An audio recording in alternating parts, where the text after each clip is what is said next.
Helo, Rhys Webber dwi. Dwi'n rhedeg cwmni dylunio graffig o'r enw Webber Design. Dwi'n ni'n gwneud branding, dylunio am print a'r we. Byddwn ni'n gweithio am cwmni eitha mawr yn Llundain fel creative director.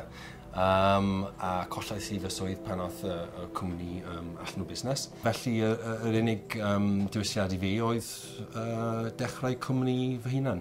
Roedd rhaid dechrau yn gyflym. Ti wedi colli dy swydd.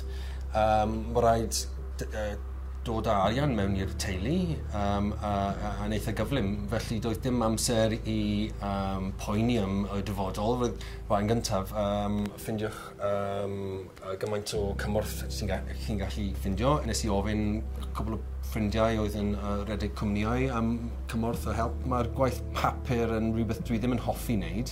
Anffodus, mae rhaid i ti wneud e. So, os ti'n dechrau cwmni dylunio graffig, mae rhaid ti sylweddoli bod nid 8 awr o dylunio graffig ti'n wneud. Ti'n wneud 4 awr dylunio graffig, a wedyn pethau fel invoices a delio gyda trethi a accountants a swiriant a health safety, popeth fel yna. Mae rhaid, pa bynnag busnes ti eisiau rhedeg, mae rhaid ti dysgu sut ti rhedeg busnes. Does dim pwynt wneud yn union yr un beth ar cwmni drws nesaf. Mae rhaid ffindio rhywbeth newydd, rhywbeth sy'n gwahanu eich cwmni i chi, fel bod y client sy'n gallu dod i chi oherwydd ti'n cael rhywbeth newydd i werthu.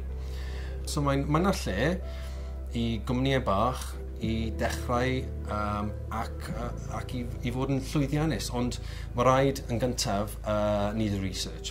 Oes lle i chi ffindio rhyw ffordd i wneud e gwahanol. Os ydych chi'n mynd i dechrau busnes, mae rhaid i gael passion am y busnes ydych chi'n mynd mewn iddo.